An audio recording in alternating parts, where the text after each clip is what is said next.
There lived a young man named Ethan Carter in a quiet, upper-middle-class neighborhood.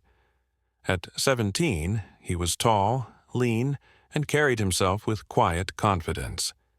He was a bright student, a talented artist, and a dutiful son who never gave his mother a reason to worry.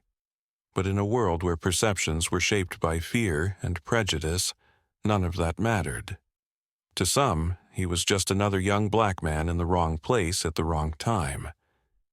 The neighborhood was the kind people dreamed of living in: manicured lawns, picket fences, and porches adorned with rocking chairs. It was the kind of place where neighbors waved at each other, where joggers ran in the early mornings, and where everything seemed safe.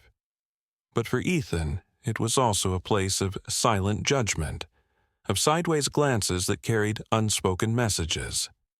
The sun had set, leaving only the glow of streetlights and the occasional flicker of a porch lamp. The air was crisp, filled with the scent of freshly cut grass and autumn leaves. It was a peaceful evening, until it wasn't. Ethan had lived here for 3 years, ever since his mother, Vanessa Carter, had saved enough to move them into a better neighborhood. She worked 2 jobs, one at a law firm during the day, and another as an online tutor at night. She had fought for this life, determined to give Ethan a future free from the struggles she had endured. But Ethan knew the rules. He had been taught them since he was a child. Never run in public. Keep your hands where they can be seen. Never talk back to authority. Always be polite, even when you're not being treated the same way. His mother reminded him every time another story came on the news: another unarmed black man mistaken for a threat, another young boy who didn't make it home. "Ethan, you be careful out there, you hear me?" she would say. "The world ain't always fair, baby." Tonight, he was just walking home from the bookstore. His sketch pad was tucked under his arm, his mind still swirling with the ideas he wanted to put on paper. He had always loved drawing, portraits, cityscapes, anything that captured emotion. It was his escape. But as he turned onto his street, he noticed a woman standing on her porch. She was in her late 40s, blonde hair pulled into a tight bun, wearing a beige cardigan and jeans. She wasn't just standing, she was staring. Ethan felt the weight of her gaze but ignored it. He kept walking, adjusting the strap of his backpack. But then she pulled out her phone. He heard the words, clear in the quiet night. "Yes, I'd like to report a suspicious person in my neighborhood. A black male, tall, wearing a hoodie. He looks like he's up to something." Ethan froze. Not again. His heart pounded in his chest. He wasn't doing anything wrong. He wasn't trespassing. He wasn't peering into houses. He was just walking home. Should he keep moving? Stop and explain?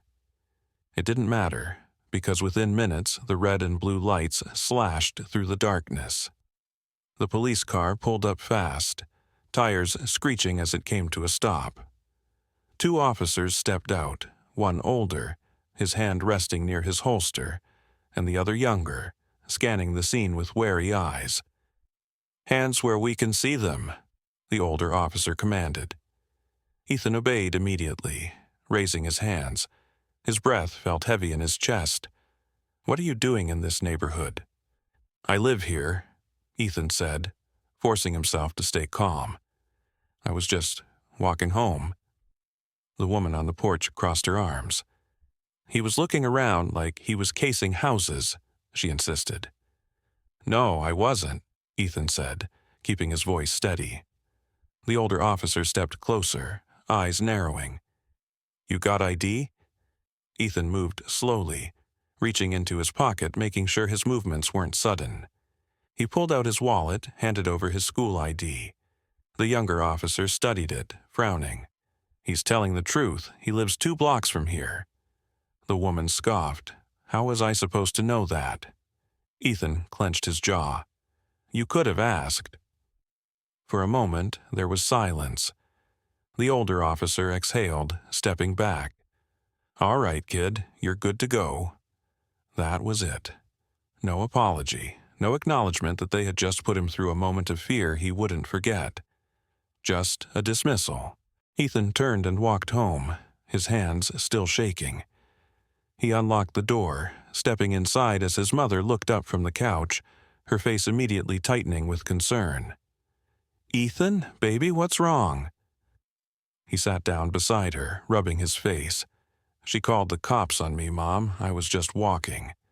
Vanessa closed her eyes, inhaling deeply. Then she pulled him into a tight hug. "I'm so sorry, baby." Ethan swallowed the lump in his throat. He had done everything right. He had followed every rule. And still, it wasn't enough. But he also knew he wouldn't let this define him. Tomorrow, he'd go back to school, back to his art, back to the things that made him who he was. He wouldn't shrink himself to make others comfortable. Because his existence wasn't a crime.